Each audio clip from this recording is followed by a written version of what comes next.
seja bem-vindo, seja bem-vinda. Se você chegou por aqui agora, é novo por aqui, muito prazer, o meu nome é Mariana Palazzo. Pega um café, senta, que eu vou te contar hoje a minha trajetória profissional. Eu recém fiz aí 32 anos, sou casada, muito bem casada, tá? E comecei a minha atuação como psicóloga em 2014, mas eu me formei mesmo em 2012. E por que eu tô vindo aqui contar sobre a minha trajetória profissional, sobre a minha história para você? Para que você possa, entender que as situações que acontecem na nossa vida, ao longo da nossa vida, elas refletem na maneira como a gente funciona no hoje, no aqui e agora, e podem influenciar também no futuro.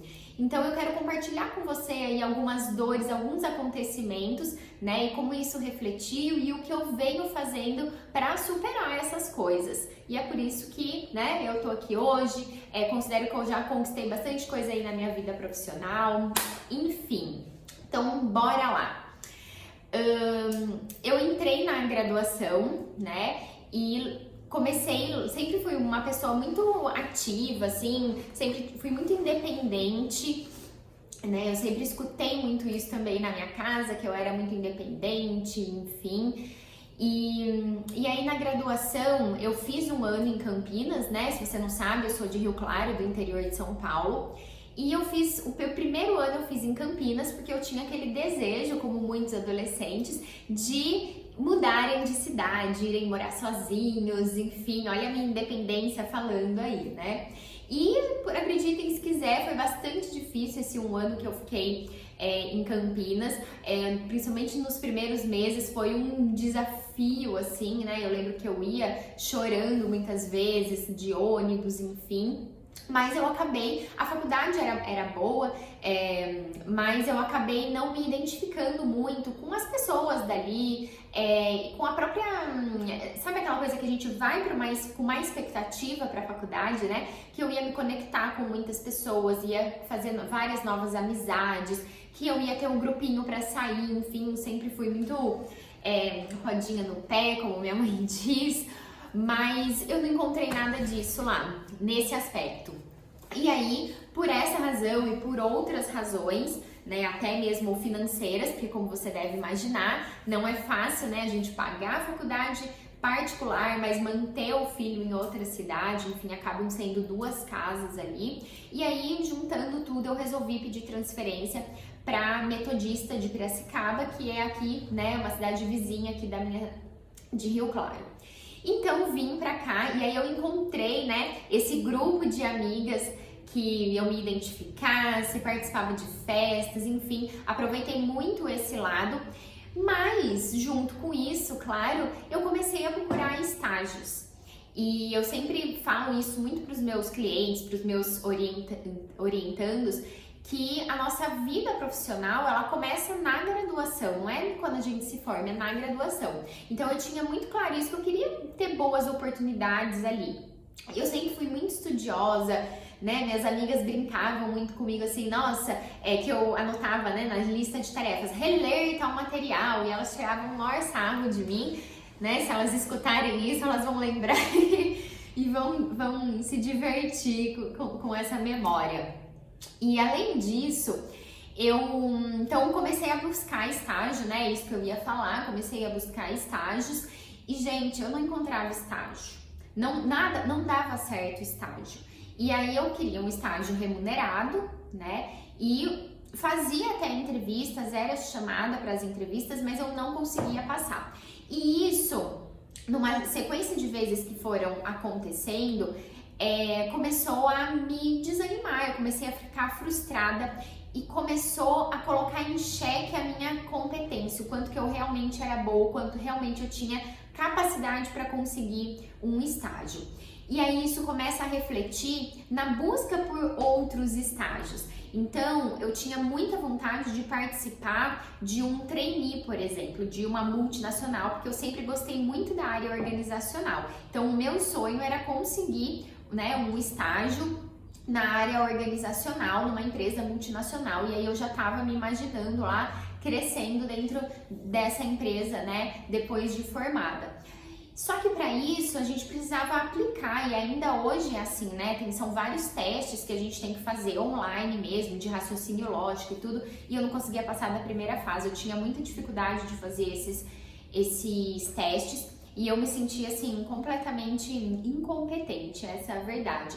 Só que daí foi juntando todos esses eventos aí e eu comecei a, de fato, evitar participar, né, de entrevistas e até mesmo fazer esses testes, porque eu já estava prevendo que eu não ia conseguir. Então isso começou a fazer com que eu nem me colocasse, né, nem tentasse, tá? E aí eu fui perdendo também com isso oportunidades. Aí eu encontrei, como não estava dando certo o remunerado, eu consegui um não remunerado na área educacional. E aí eu fiquei nesse estágio até começar os estágios obrigatórios, né, da faculdade, que daí iam precisar da minha atenção.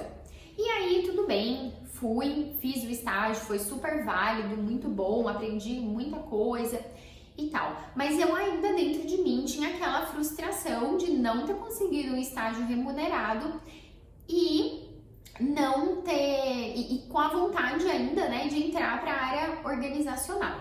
Nesse meio tempo, além eu cheguei a fazer o estágio não remunerado, mas eu também comecei daí como eu não consegui o estágio na minha área, eu comecei a trabalhar numa loja de roupas, meio período, por um tempo, depois acabou não virando muito essa questão de trabalhar só meio período, aí eu comecei a vender semijoias, então assim, eu sempre tive essa característica de não ficar parada, né, de ir buscando algumas soluções e indo mesmo correndo atrás dos meus objetivos.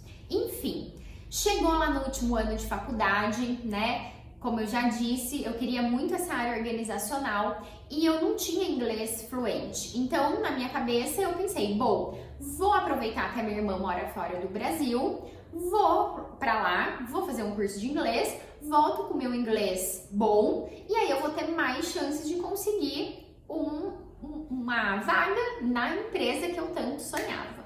Ok, assim eu fiz. Em 2013, eu fiquei praticamente o ano inteiro morando na Irlanda, fiz 6 meses de curso de inglês, voltei falando fluente? Não, né?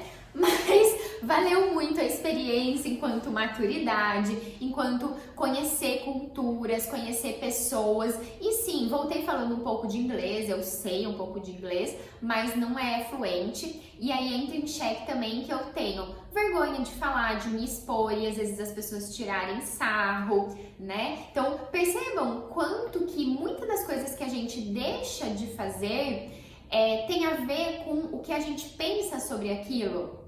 Tá? E é isso que eu quero trazer nesse vídeo aqui pra vocês, contando um pouco dessa minha história. E aí, que mais? Voltei então, fiquei lá, fiz o intercâmbio. Lá mesmo, no final de 2013, eu já comecei a mandar alguns currículos, né? Porque eu sabia que poderia levar um tempo até que eu conseguisse realmente uma vaga, uma oportunidade, até mesmo uma entrevista. E eu vou te contar que mandei esses currículos quando eu cheguei, continuei mandando mais currículos e eu juro, gente, sem brincadeira, eu acho que eu não recebi assim uma resposta, eu não fui fazer uma entrevista. Aí vocês pensem, né, comigo, eu que já trazia aquela frustração lá de trás da época da faculdade, isso só reforçou mais essa sensação de putz, isso não é pra mim, eu não vou conseguir mesmo, tipo, deixa isso pra lá, né? Não é pra você. E fiquei com isso. Mas eu tenho aquele outro lado, lembra? Que corre atrás, que tem iniciativa, que tem um lado independente. E aí eu falei, bom, eu não posso ficar aqui esperando até que uma empresa resolva me dar uma oportunidade, me chamar para uma entrevista.